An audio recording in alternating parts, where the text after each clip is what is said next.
subur untuk menerima firman Tuhan seperti tanah yang dibajak sebelum ditaburi benih, maka puji-pujian memberikan satu suasana yang antusias ya, untuk semakin kita merespon perkara-perkara rohani yang terus ya, yang terus berlanjut selama kita kebaktian.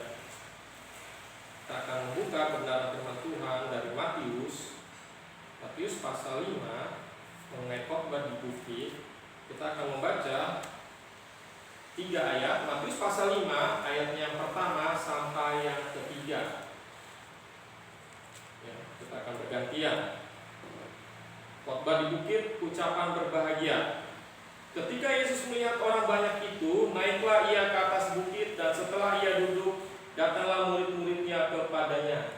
Maka Yesus pun mulai berbicara dan mengajar mereka, katanya, berbahagialah orang yang miskin di hadapan Allah, karena mereka lah yang mempunyai kerajaan surga. Ada amin? Amin. Puji nama Tuhan. Mari kita berdoa. Bapa kami di dalam surga, kami sekarang siap mendengarkan kebenaran firman-Mu. Sungguh kami bersyukur firman-Mu kembali menjadi bahagian kami Tuhan. Ada banyak berkat rohani yang akan hendak Engkau sampaikan. Hati kami sungguh-sungguh terbuka, berbicaralah Tuhan. Kami siap diajar, kami siap ditegur, dan tentu ada banyak berkat rohani ya Tuhan yang akan kami dapatkan. Inilah doa kami Tuhan, dan menaikkan di dalam nama Tuhan Yesus Kristus. Amin. Amin. Puji nama Tuhan. Kita akan membahas secara berseri dalam setiap kebaktian mengenai ucapan berbahagia ya. Ini ucapan berbahagia atau khotbah di bukit, ini satu khotbah atau satu pasal yang sangat khususnya ya, ucapan berbahagia yang sangat populer ya. Kita semua kenal ya ucapan berbahagia ini. Saking begitu indahnya, memberikan satu pesan yang kuat kepada seorang tokoh di India. Jadi ada seorang tokoh, seorang pemimpin spiritual di India sekaligus pemimpin politis, namanya Mahatma Gandhi. Mahatma Gandhi ya sangat terkesan dengan ajaran Yesus ya, sehingga ketika India ingin melepaskan diri, ingin merdeka dari kolonialisme, dari penjajahan Inggris, maka Mahatma Gandhi terinspirasi dengan ajaran Yesus ini untuk apa? Melakukan cara-cara untuk merdeka. Jadi filosofi Mahatma Gandhi satyagraha, satyagraha dan ahimsa. Ini terkenal. Ternyata satyagraha dan ahimsa itu diinspirasikan dari ucapan berbahagia Yesus. Satyagraha. Nah, ini dari bahasa Sanskerta ya. Ini intinya anti kekerasan.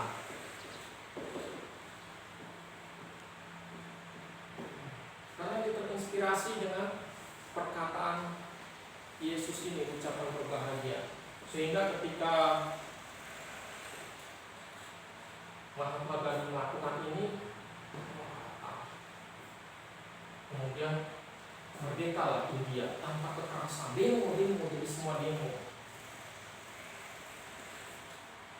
Suatu ketika dia praktek, dia kan mengambil jurusan hukum di Afrika Selatan. Nah, dia tergerak ingin apa?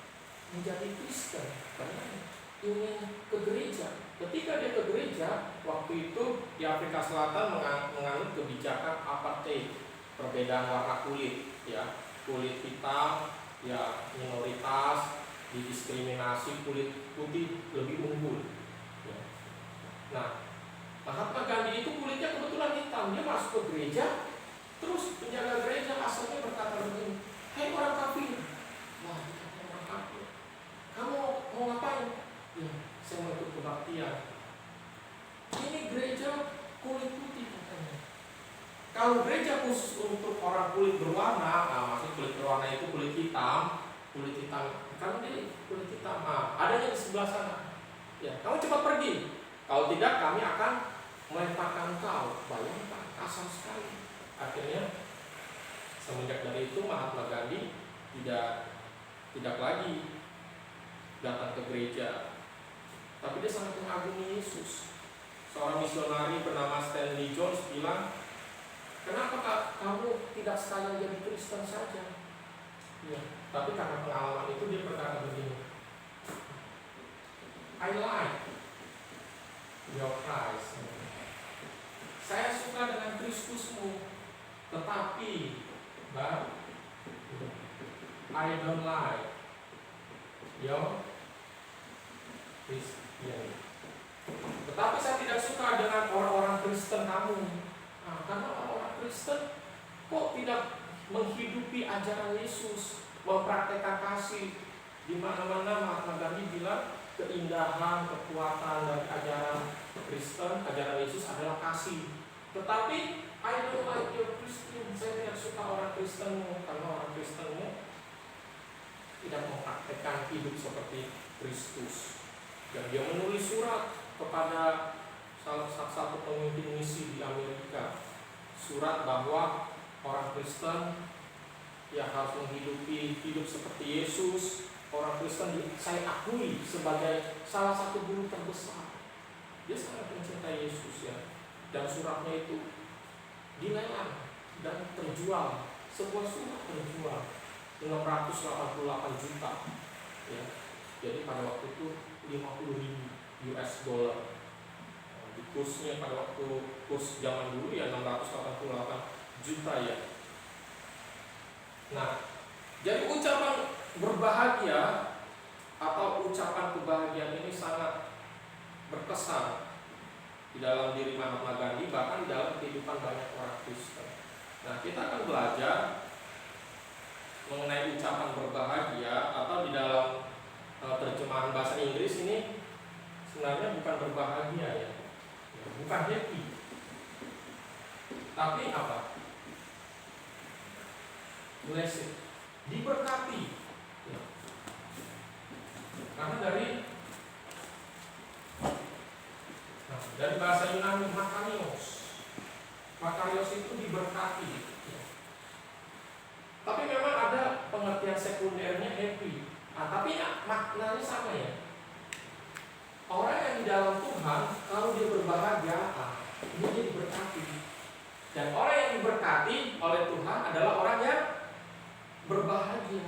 Ya, jadi ini sama saja ya, walaupun dalam bahasa Indonesia dikatakan berbahagia, kita temukan di dalam bahasa Inggris diberkati, maknanya sama. Karena ucapan berbahagia ini, ucapan kebahagiaan ini ditujukan kepada siapa? Orang yang sudah menerima Yesus sebagai Tuhan dan Juru Selamat, orang yang sudah lahir baru, orang yang sudah menerima kasih karunia Tuhan. Jadi ini sangat logis. Orang yang berbahagia adalah orang yang diberkati. Orang yang diberkati adalah orang yang berbahagia. Nah, kita akan belajar ucapan berbahagia yang pertama. Ya.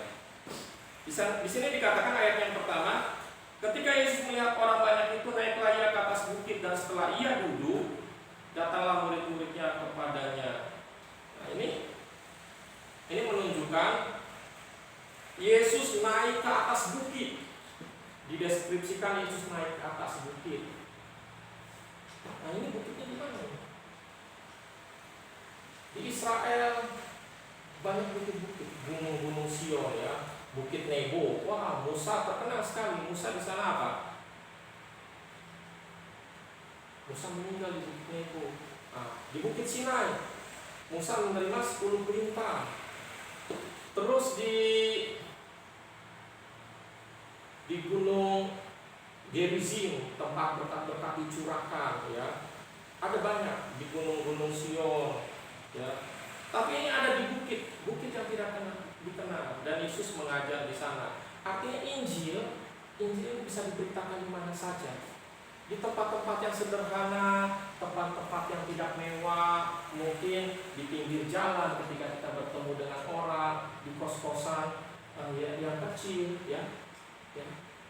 2 kali berapa? 2 kali 5 kah? 2 kali 6? Atau ketika di angkot kita bisa memberitakan Injil. Memberitakan Injil tidak harus di mimbar, ya, di mimbar yang mewah, atau di hotel-hotel, di gedung-gedung pertemuan dalam seminar yang besar, kongres yang besar. Injil untuk semua golongan, dan semua golongan bisa ada di tempat-tempat yang sederhana seperti Yesus. Yesus tidak harus mengumpulkan orang, ya kita harus pertemuan ya di Gunung Sinai, tidak, tapi di bukit yang sederhana. Dan dikatakan maka Yesus pun mulai berbicara dan mengajar mereka. Nah, menarik sekali dari ayat 1 dan 2 ini menunjukkan kesetaraan. Mulai diperbandingkan antara Yesus dengan Musa. Kalau Musa di Gunung Sinai dia menerima berapa perintah?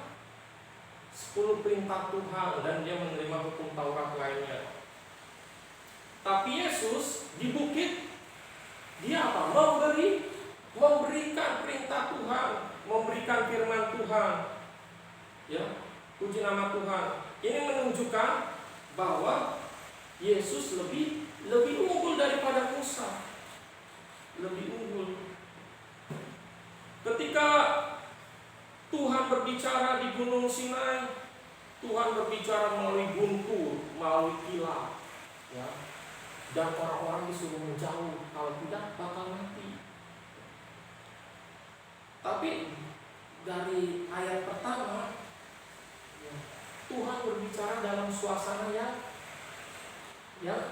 yang akrab, tidak ada guntur, kilat. Tuhan dekat. Nah, ini berarti terjadi situasi Allah yang dikenal. Allah yang dikenal oleh umatnya transendental. Transendental artinya apa? Melampaui. Allah yang dikenal banyak bangsa itu melampaui akal, melampaui logika mereka. Enggak bisa dipahami. Karena Allah itu bersifat apa? Rohani. Allah bersifat supranatural. Allah tidak bisa dikenal fisiknya. Surganya di mana tidak dikenal. Itu jauh sekali Allah. Bukan hanya jauh secara materi, secara wujud, tapi nggak bisa dikenal yang rohani ini seperti gimana. Tetapi ketika Yesus datang, Allah yang transendental menjadi Allah yang Immanuel. Makanya dikenal Immanuel, artinya Allah beserta kita. Yang tadinya jauh sekarang duduk berdekatan dengan manusia, berbicara tanpa ada jarak, tanpa perlu menunjukkan kuat kuasanya melalui guntur, melalui gelap, melalui awan gelap. Immanuel dari kata Imanu, beserta kita. Nah, L ini L. Ini menunjuk kepada Allah. Jadi Allah beserta kita, dalam bahasa Inggris God in us. Kita bersyukur bahwa Allah menjadi manusia sehingga kita memahami Allah. Kita bisa melihat praktek-praktek kasih Allah. Kita bisa merasakan bahwa semua pengajaran Allah bukan sekedar teori, tapi dipraktekkan oleh Allah. Dan banyak orang merasakan sentuhan berkat ketika bersama dengan Allah. Karena di dalam Matius pasal 4 dikatakan ayat 23 di pasal sebelumnya, Yesus berkeliling di seluruh Galilea. Ia mengajar dalam rumah-rumah ibadat dan memberitakan Injil kerajaan Allah serta melenyapkan segala penyakit dan kelemahan di antara bangsa itu. Maka tersiarlah berita tentang dia di seluruh Syria, dan dibawalah kepadanya semua orang yang buruk keadaannya, yang menderita berbagai penyakit dan sengsara, yang kerasukan dan sakit ayan dan yang lumpuh. Lalu Yesus menyembuhkan mereka. Bahkan sekarang melalui Yesus menjadi manusia, di tangan kita ada Alkitab. Di dalam hidup kita ada Allah, yaitu pribadi Allah keberapa? Ketiga, Roh Kudus. Ini karena Allah yang transendental ini dikenal oleh umat ciptaannya menjadi Allah yang imanen, yang Immanuel. Kita bersyukur. Tidak seperti Allah yang tidak dikenal oleh banyak agama, tetapi Allah yang sudah menjadi manusia. Nah, kita berbicara ayat yang ketiga. Maka Yesus pun mulai berbicara dan mengajar mereka, katanya, berbahagialah orang yang miskin di hadapan Allah. Berbahagialah orang yang miskin di hadapan Allah, karena mereka lah yang mempunyai kerajaan surga. Jadi berbahagialah atau diberkatilah.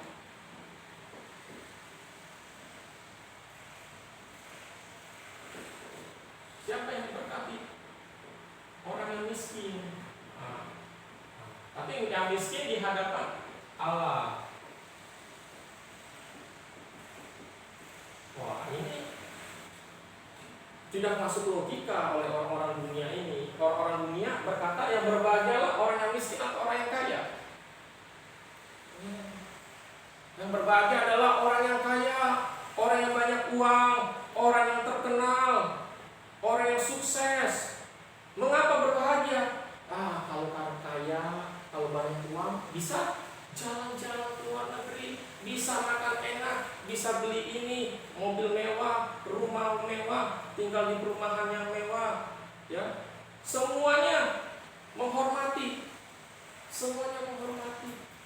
Makanya dikatakan bagi orang dunia berbahagialah orang yang kaya. Nah, Yesus memberikan pandangan baru. Yesus memberikan pandangan baru, pandangan yang meralat konsep selama ini, bahwa yang berbahagia dipikir selama ini adalah orang yang kaya, orang yang banyak uang, orang yang terkenal. Tapi Yesus meralat cara pandang duniawi. Pandangan baru Yesus adalah berbahagialah atau diberkatilah orang yang miskin di hadapan Allah. Nah, jadi ini kata berbahagia ini ditujukan kepada orang yang sudah lahir baru, orang yang di hadapan Allah bagaimana dipandang Allah, ya. Jadi orang yang sudah lahir baru dikatakan berbahagialah jika engkau miskin di hadapan Allah. Pertanyaannya,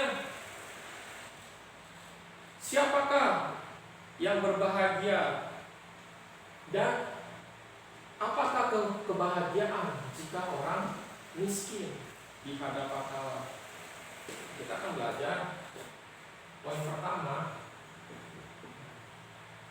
Ini miskin apa? Kok miskin berbahagia? Gimana? Kalau kita bikin survei dari 100 orang, siapa yang mengatakan dia berbahagia dalam kemiskinannya?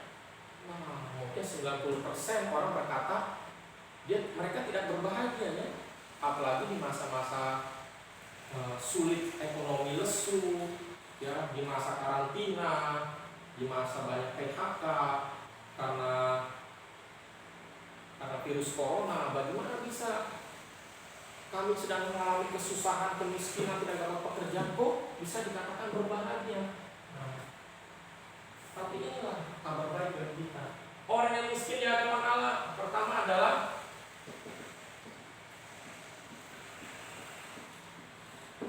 miskin rohani.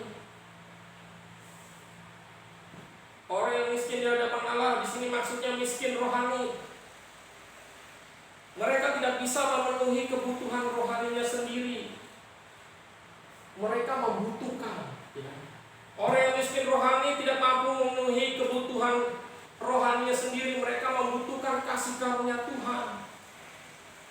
Mereka mengandalkan kebaikan Tuhan. Kebaikan Tuhan untuk apa? Untuk membenarkan dirinya. Karena orang yang miskin rohani, pada dasarnya semua manusia sudah berbuat dosa dan kehilangan kemuliaan Allah. Roma 3 ayat 23. Dan masih di dalam Roma 3, kalau kita baca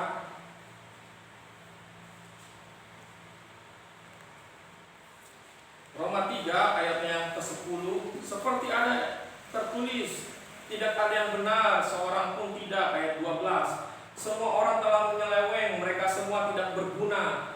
Tidak ada yang berbuat baik, seorang pun tidak. Ini menunjukkan bahwa terjadi kemiskinan yang luar biasa secara rohani. Manusia apa? Total depravity. Manusia rusak total. Manusia miskin secara rohani sehingga apa? Dalam kemiskinan, maknya dalam keburukannya di hadapan Allah, tidak ada yang bisa dipandang baik, maka manusia tidak bisa membenarkan dirinya. Manusia tidak bisa, bukan hanya membenarkan, manusia tidak bisa menyelamatkan dirinya. Oleh sebab itu, karena miskin, ya begitulah. Orang kalau miskin membutuhkan bantuan, benar? Membutuhkan kebaikan. Orang kalau miskin apakah dia berdiam diri, dia bisa menolong dirinya sendiri tanpa perlu memohon? Orang miskin memohon, orang miskin meminta, orang miskin mengharapkan. Oleh sebab itu orang berdosa mengharapkan kebaikan Tuhan untuk membenarkan dirinya. Oh, ini satu kabar baik. Kalau kita tidak merasa miskin di hadapan Allah, kita tidak akan memerlukan Tuhan. Banyak orang di luar sana, oh saya tidak perlu kenal Yesus Kristus, ya, saya bisa masuk surga karena dengan harta saya di hadapan Tuhan, harta saya bisa apa? Menyantuni orang, berbuat baik, saya bisa masuk surga. Padahal ketika didapati satu dosa saja, maka segala kebaikan dan kesalehannya gugur dan dia tetap harus dihukum karena dosa itu. Nah, orang yang merasa kaya di hadapan Allah, kaya rohani dan tidak memerlukan kasih karunia Tuhan, nah, bagaimana mereka bisa berbahagia? Orang bakal masuk neraka, setuju? Amin. Tapi kalau merasa miskin dan membutuhkan kasih karunia Tuhan, betapa mereka berbahagia karena pada waktu itulah Tuhan, ya, menuntun mereka kepada segala kebenaran dan mereka merespon kasih karunia Tuhan melalui Yesus Kristus yang menyelamatkan dengan iman mereka, dengan percaya mereka. Jadi, apakah kita sekarang menyadari diri miskin dan membutuhkan Yesus? Iya, puji Tuhan kita sudah diselamatkan. Tapi kita juga sampai sekarang masih terus membutuhkan Yesus, amin. Kita masih terus miskin, kita merasa miskin, kita perlu Roh Kudus. Terus perkaya saya dengan berbagai apa? Perkaya saya dengan berbagai karunia, perkaya saya dengan berbagai kebajikan, ya. Pimpin saya dalam, ya, kemuliaan Kristus. Dalam tahap-tahap keselamatan, setelah orang, ya, tahap keselamatan begini. Ketika orang dipanggil, ketika orang dipilih, dipilih dalam kekekalan. Karena apa? Dalam Yesus. Setelah dipilih, mereka di apa? Dipanggil. Nah, ini urutan keselamatan, ya. Setelah dipanggil,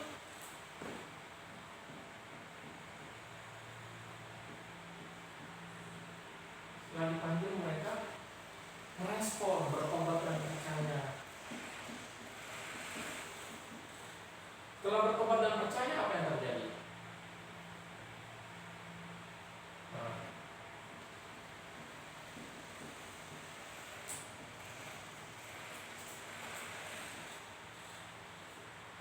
justification, mereka dibenarkan.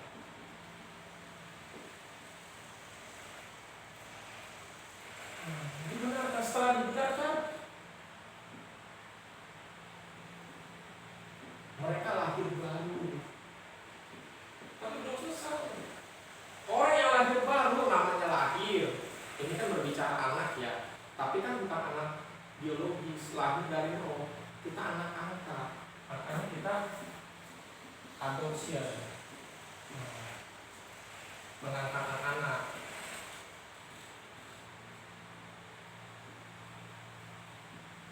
Setelah adopsi belum selesai, kita mengalami yang namanya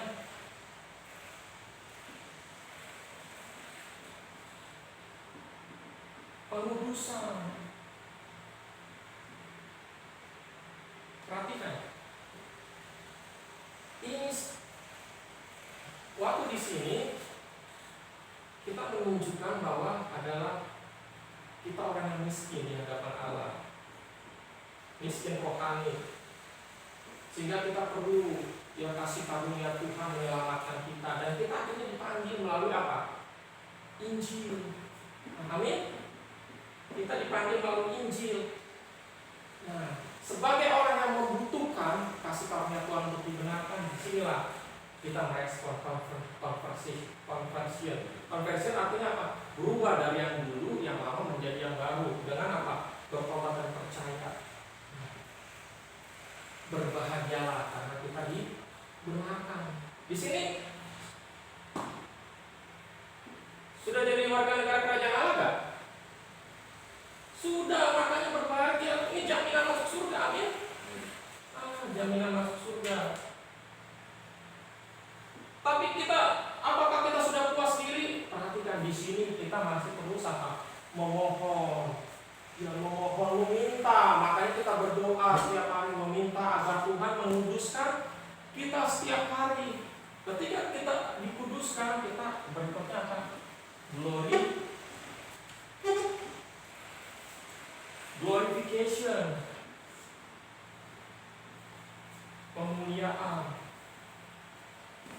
Kita lama-kelamaan akan karakter seperti Yesus, ya. Nanti pada akhirnya Yesus datang memberikan tubuh kebangkitan, tubuh kemuliaan, dan apa? Masuk surga nanti, masuk surga, puji nama Tuhan. Di dalam Injil Matius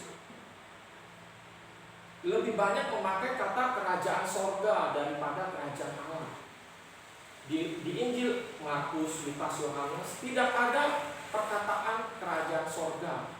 Wah, bayangin. Hanya di Injil Matius ada perkataan kerajaan sorga. Kerajaan Allahnya sedikit, tetapi di Injil yang lain kerajaan Allah banyak. Mengapa? Karena Injil Matius yang dituliskan untuk orang Yahudi. Orang Yahudi sangat sensitif, tidak mau menyebut sembarangan nama Allah. Makanya mereka sering mengganti istilah kerajaan Allah dengan kerajaan surga. Nah, ketika kita mengalami glorification, kita akan di sini. Kerajaan surga kemarin kita sudah pelajari berbicara apa? Berbicara hal fisik. Tapi kalau kerajaan Allah berbicara hal rohani, berbicara kelahiran kembali, begitu ya. Nah, inilah yang dikatakan mengapa kita sangat mengharapkan kebaikan Tuhan untuk menyelamatkan kita, dan terus mengharapkan kebaikan Tuhan melalui Roh Kudus untuk memperkaya manusia rohani kita. Jadi, marilah kita seperti di dalam Lukas 18 ada seorang pemungut cukai, kita membaca, yang merasa miskin di hadapan Allah, yang merasa tidak layak di hadapan Allah. Saya membacakan Lukas 18 ayat 10.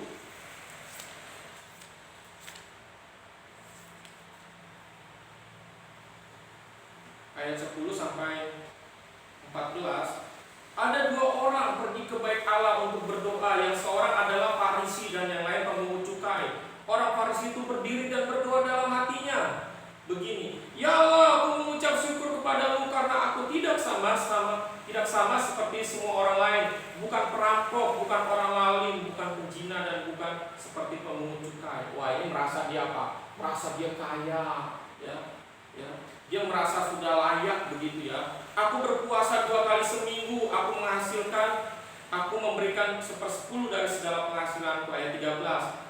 Tetapi pemungut cukai itu berdiri jauh-jauh, bahkan ia tidak berani menengadah ke langit, melainkan ia memukul diri dan berkata, "Ya Allah, kasihanilah aku, orang berdosa ini."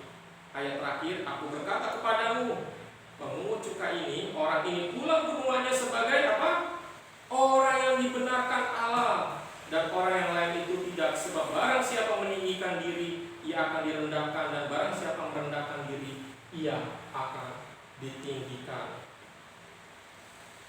Miskin di hadapan Allah, ini berarti kita selalu menginginkan anugerah Allah, selalu memohon kepada Allah, memohon dalam doa-doa kita, dan kita selalu bergantung kepada Allah. Apakah kita masih merasa orang yang memerlukan Tuhan? Amin. Jadilah orang yang merasa apa? Terus membutuhkan Tuhan. Saya miskin secara rohani, saya miskin memahami firman Tuhan. Ya Tuhan, berikan kepada saya pengertian-pengertian, pencerahan. Saya miskin, ya. Karunia saya, karakter saya masih perlu apa? Disempurnakan. Karakter saya masih perlu dikuduskan. Tambahkan lagi Tuhan. Tambahkan juga iman saya.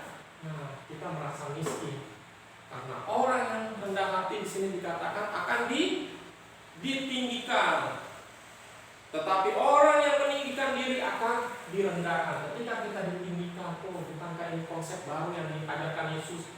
Berbahagialah mereka yang miskin di hadapan Allah.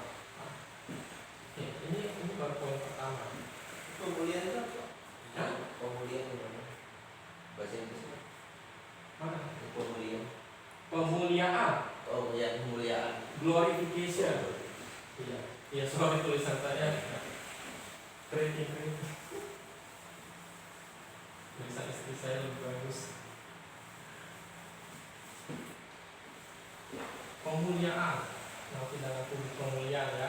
Apa maksud Tuhan dengan orang yang miskin? Siapa orang yang miskin ini? Kok dikatakan berbahagia? Ya, poin kedua, orang yang miskin adalah merasa puas dengan kemiskinan dunia. Wah, ini poin materi sekarang. Merasa puas dengan kemiskinan dunia jika Tuhan menghendaki.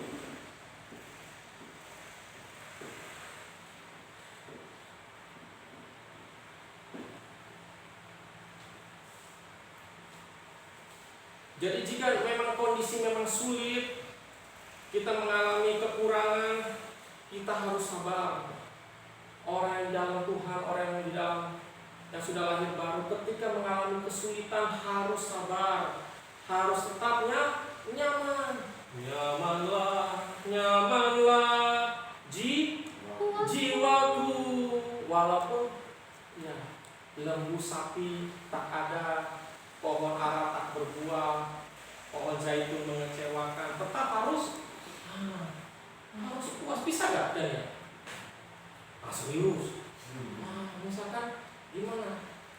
Kalau perusahaan mengalami masalah, gaji dipotong setengah. Puji Tuhan, harus puas karena Tuhan kadang apa? Mengizinkan. Kalau Tuhan menghendaki,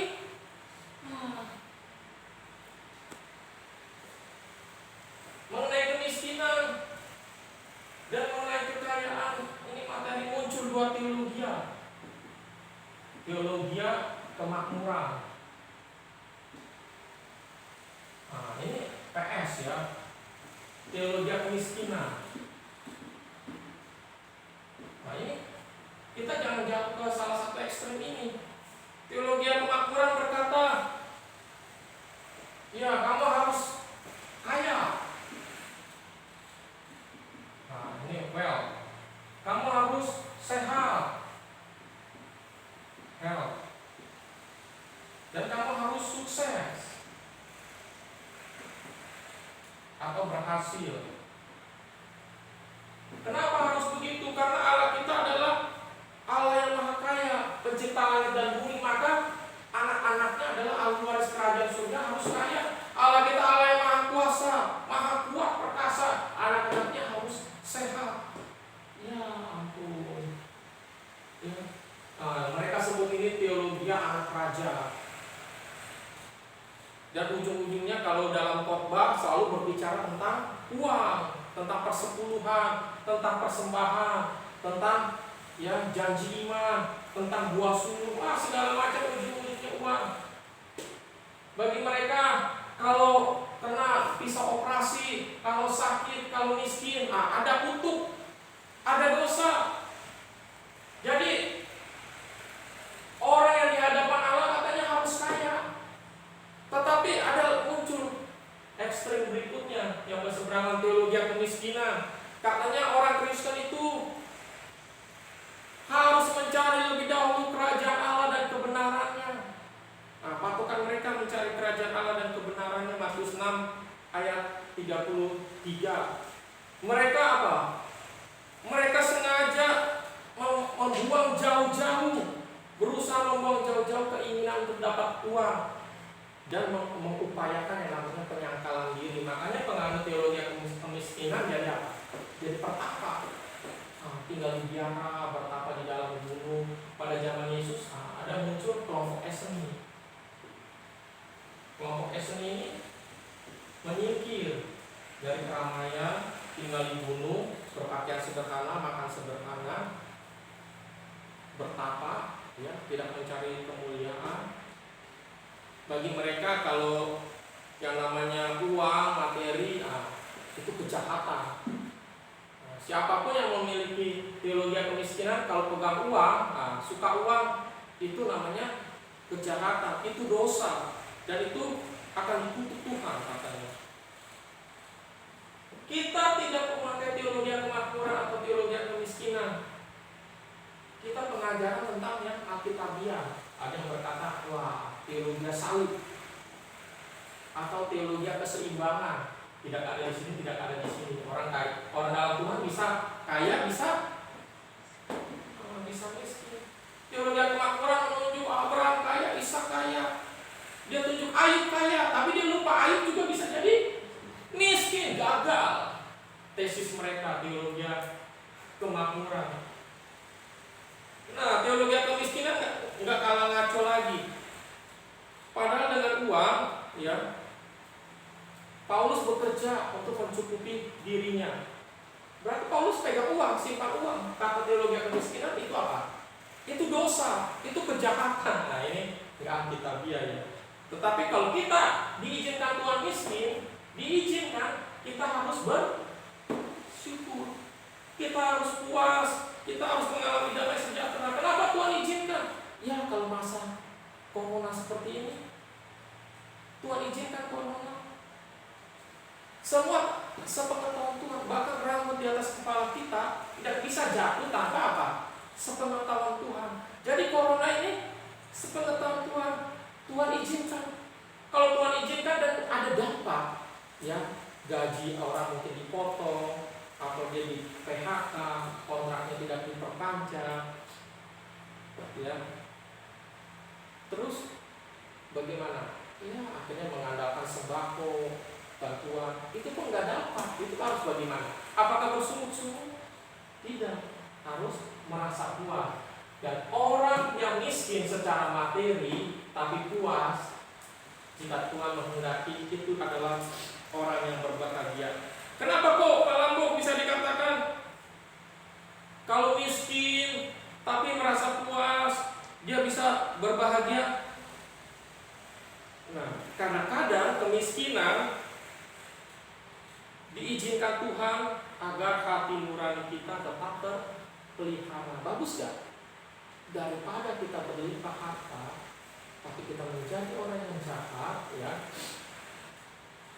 orang yang tidak menghargai Tuhan, orang yang menghina sesamanya. Kadang Tuhan izinkan kemiskinan supaya hati nurani kita terpelihara. Coba kita baca Ibrani 10 ayat 34, Daniel, kalau membaca.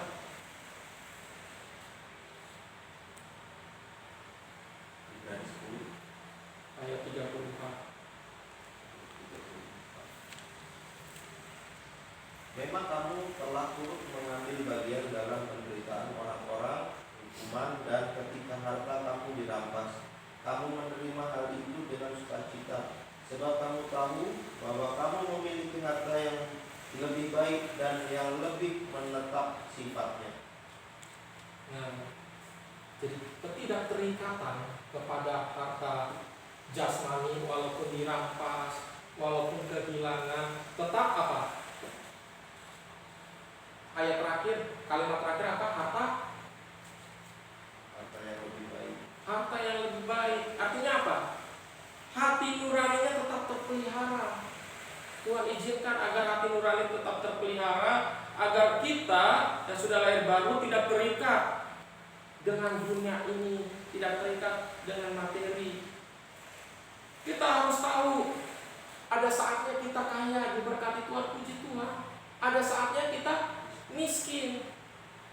Ketika Ayub mengalami kekayaan dan ketika dia miskin, apa yang dikatakan? Tuhan yang memberi, Tuhan yang mengambil, terpujilah nama Tuhan. Ketika orang bisa seperti itu menunjukkan hati nuraninya terpelihara dengan baik. Dia tidak terikat oleh dunia. Paulus berkata dalam Filipi pasal 4, Filipi pasal 4 ayat 12, saya akan membaca. Aku tahu apa itu kekurangan dan aku tahu apa itu kelimpahan.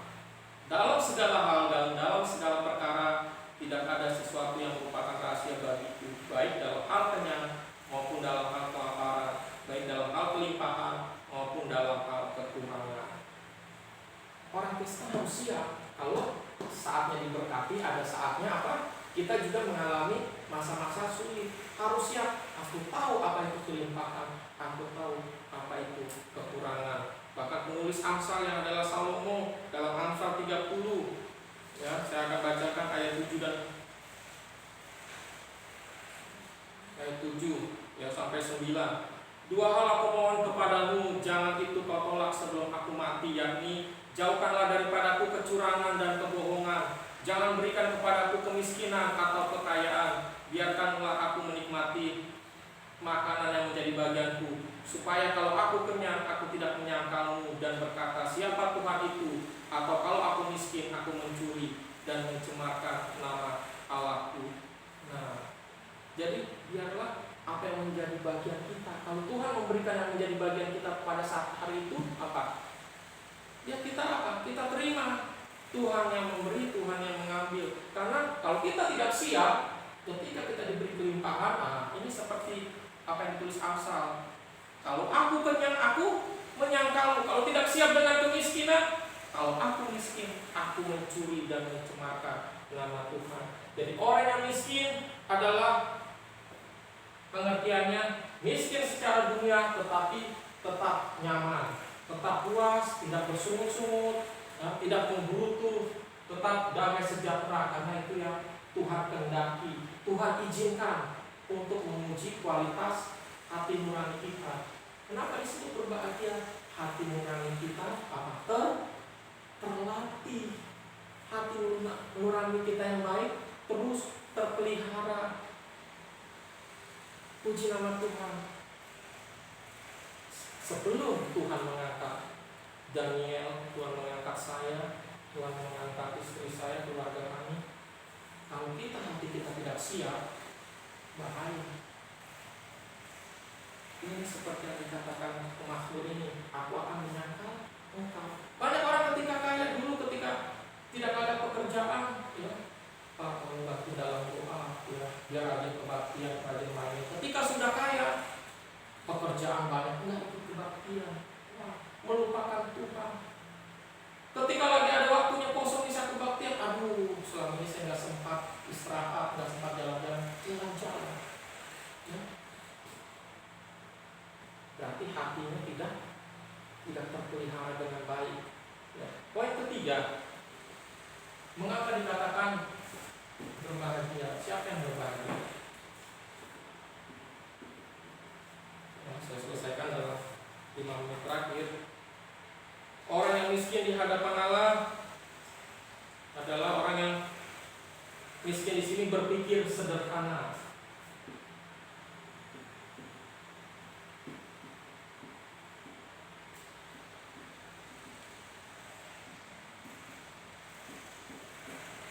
Berpikir sederhana di hadapan Allah.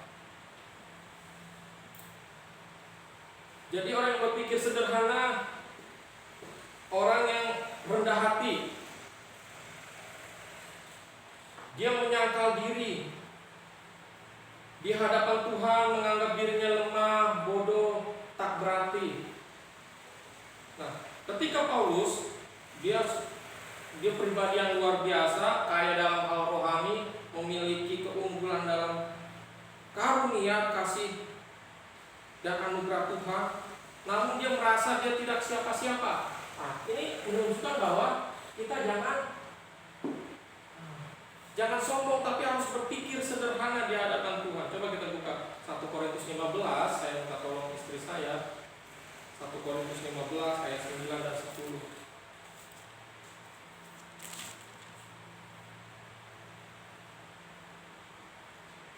Karena aku adalah yang paling hina dari semua rasul, bahkan tidak layak disebut rasul, sebab aku telah menganiaya jemaat Allah. Tetapi karena kasih karunia Allah, aku adalah sebagaimana aku ada sekarang, dan kasih karunia yang dikerahkannya kepadaku tidak sia-sia. Sebaliknya, aku telah bekerja lebih keras daripada mereka semua, tetapi bukannya aku, melainkan kasih karunia Allah yang menyertai aku. Ya, Rasul Paulus luar biasa. Dia bekerja lebih keras daripada rasul yang lain. Dia memiliki kepintaran di bawah bimbingan guru besar Gamaliel. Dia memiliki karunia-karunia rohani, ya. Dia pernah dapat penglihatan orang masuk surga, naik ke langit tingkat ketiga. Hebat sekali. Tetapi dia katakan, aku yang paling hina dari semua rasul. Ini berbicara orang yang miskin di hadapan Allah, orang yang mengutamakan yang lain lebih utama, orang yang menghormati orang lain. Kalau orang yang kelihatan bisa dihormati, bisa diberikan penghargaan, apalagi Tuhan yang tidak kelihatan, tentu dia akan menyadari dia adalah orang yang miskin, bukan siapa-siapa. Saya orang yang sederhana, seperti Paulus berkata, aku adalah yang paling hina, begitu. Kasih karunia Allah yang menyertai aku. Oleh sebab itu, orang yang miskin di hadapan Allah, marilah menjadi orang yang menghargai sesama. Jangan melihat orang karena penampilan, jangan melihat orang karena reputasi, popularitas, tapi sebagaimana ada orang tersebut, biarlah kita menganggap yang lain lebih utama. Kita adalah orang yang sederhana. Apa yang kehebatan yang kami miliki Tuhan? Apa kehebatan yang saya miliki? Sehingga saya pun merasa lebih hebat dari dia. Sehingga saya menganggap sepele orang lain karena saya lebih daripada dia. Oh, jangan. Kita harus menganggap diri kita adalah orang-orang yang sederhana. Kita adalah hamba di hadapan Tuhan. Kita merendahkan diri di hadapan Tuhan dan berada di bawah tangannya yang penuh kuasa. Marilah kita seperti Yohanes Pembaptis yang berkata, biarlah aku semakin berkurang-kurang, tetapi Tuhan semakin bertambah-tambah. Orang seperti itu adalah orang yang mempunyai kerajaan surga. Orang yang rendah hati, dia akan ditinggikan Tuhan. Dia akan dipercayakan perkara-perkara yang besar, ya, karena dia tidak akan menyangkali Tuhan. Ketika Lucifer ditempatkan di dekat tata Tuhan kerubin itu berjaga, ya, di tata Tuhan. Dia malaikat 3, malaikat yang besar. Tetapi kemuliaan yang dia dapat, dia mulai menganggap sepele yang lain. Yang lain harus sembah saya. Terus dia mulai merasa, saya sebenarnya bisa mengungguli Tuhan. Ya, saya akan layak berdiri di atas gunung-gunung Tuhan yang tinggi. Terjadi apa? Kudeta. Orang yang merasa dirinya lebih-lebih, dia merasa akan tidak puas. Lalu buah dari ketidakpuasan akan menyiksa dirinya dengan berbagai-bagai macam duka. Akan mudah dicobai. Kalau orang merasa tidak puas, dia akan melukai banyak orang.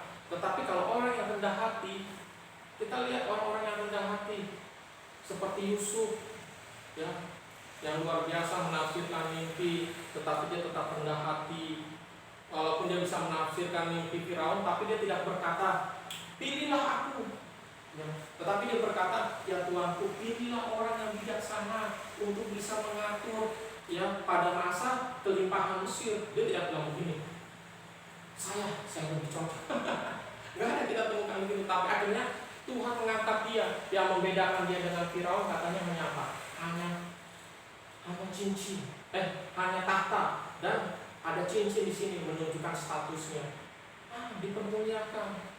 Berbahagialah orang yang miskin. Mari kita diajar untuk rendah diri, jangan menganggap kita lebih daripada orang lain dan mulai menyepelekan. Saya tidak boleh menyepelekan para penginjil ya di daerah lain, ya hamba-hamba Tuhan yang berkekurangan, ya yang minta bantuan dana untuk mendirikan tempat kebaktian, dan saya berkata, kami lebih bagus, nggak boleh. Atau ada orang yang baru pelayanan masih sedikit tahu, saya tidak boleh menganggap diri saya lebih. Ini satu tantangan manusia loh, ya. Kadang-kadang merasa butuh pengakuan, ya, butuh diperhatikan. Tapi kalau saya merasa saya adalah orang sederhana, miskin di hadapan Allah, ya, saya akan terlepas dari siksaan-siksaan untuk sombong, dan di hadapan Allah saya akan dipermuliakan. Dan berbahagia orang miskin di hadapan Allah, karena mereka adalah yang punya kerajaan surga. Jadi dari 3 kategori ini sebenarnya berbicara apa? Kerendahan hati. Hanya orang yang rendah hati yang bisa masuk surga. Kerajaan surga dipersiapkan untuk orang-orang yang rendah hati. Karena orang yang rendah hati akan ditunjukkan.